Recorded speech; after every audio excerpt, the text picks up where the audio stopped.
What's up guys, this is Unity Gaming here. So I recently been playing Odin Sphere on my PSVita and I thought it was a great game. It's a really fantastic game, and so are the other Vanillaware games that have been released on the Vita so far. But when I was playing Odin Sphere, I got a sudden question to myself, like, which of these three Vanillaware games would I pick personally? And I thought that was a great question because all of the Vanillaware games that have been released so far on the PlayStation Vita are, well, they're all quite good and they're all equally good. But if I had to pick one, I really don't know. I mean, they're pretty much similar to each other. Well, Vanillaware for the most makes like side-scrolling RPG games, as you can probably already tell by Muramasa Rebirth, Dragon's Crown and Odin Sphere. All of these games share the same idea, but they play differently. So in today's video I decided to take a look at all these three games and compare them to each other and see how, well, which I wouldn't say which one is better, because I personally think all of them are good, but I will just take a look at how they are different and alike to each other. So I think the pretty simplest one would be to start off with Odin Sphere. So Odin Sphere, it's a side-scrolling RPG, and yeah, as you can already tell. But it's not just about the side scrolling, and yeah, it's not just about mashing the button. It's more like strategically you have to think how you approach different kind of enemies, and there's definitely a leveling up system in Odin Sphere, and yeah, you have to basically progress a lot before you go on to the next boss fights. So it's not just like you can rush into a battle without leveling up and expecting to win the battle against monsters. No, you have to level up, you have to go back, you have to grind, you have to backtrack on the other levels that you have finished. So yeah, it's not just about going in and mashing buttons, you have to level up, and yeah, that's what I think is quite good about Odin Sphere. It's not just like a simple straightforward game. You have to backtrack quite a lot in this game, if you are under leveled of course. And that pretty much applies to Dragon's Crown too. Dragon's Crown is also like, you have to think strategically in this game, because unlike Odin Sphere, Dragon's Crown actually has like more in-depth gameplay. In the game you have more freedom to move around in the areas. It's a little bit more, I would say, more three-dimensional than Odin Sphere, because Odin Sphere is just straight 2D, a 2D platformer, but Dragon's Crown is kind of like a 2D and a little bit of 3D platforming going on. But Dragon's Crown basically is pretty much the same, but it has a bit of a in-depth leveling system. You can do a lot more, you can customize your characters more too.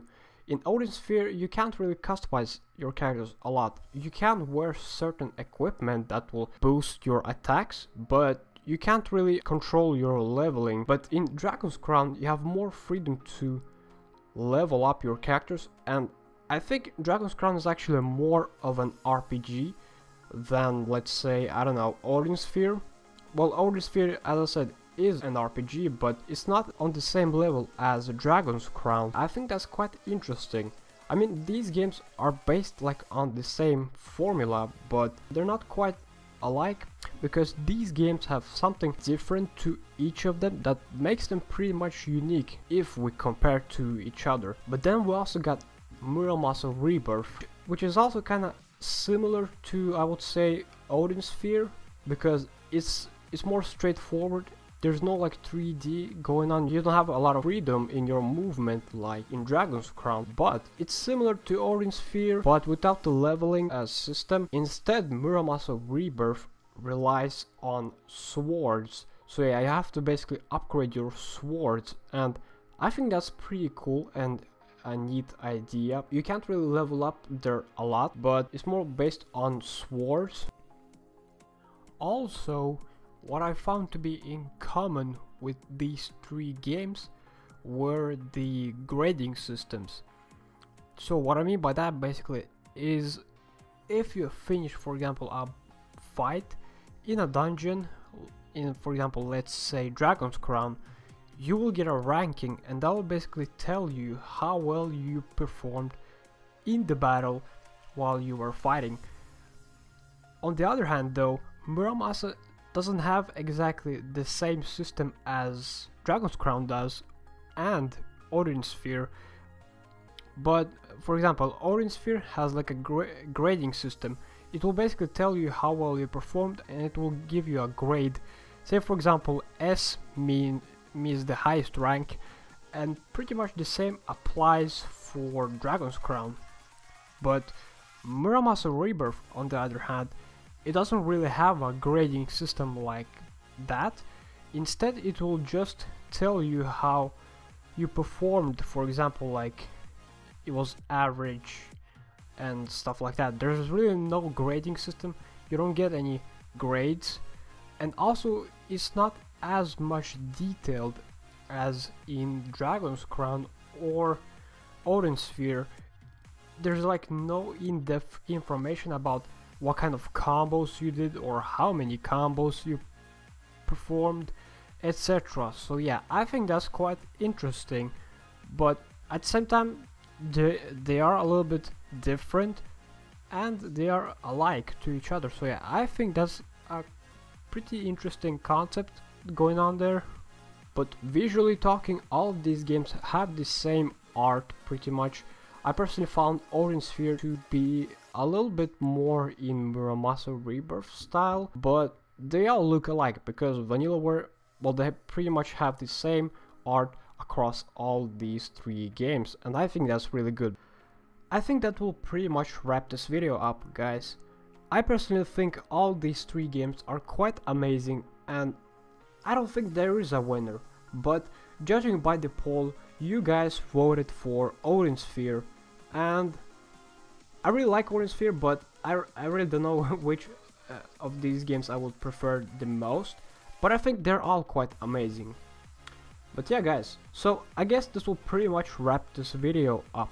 I just thought it was a pretty cool topic, and yeah, it was a quite interesting topic, and yeah, we pretty much took a look at all these three games and we basically compared them to each other, and we saw differences, like what's different about them, what's similar about them, and yeah, so on.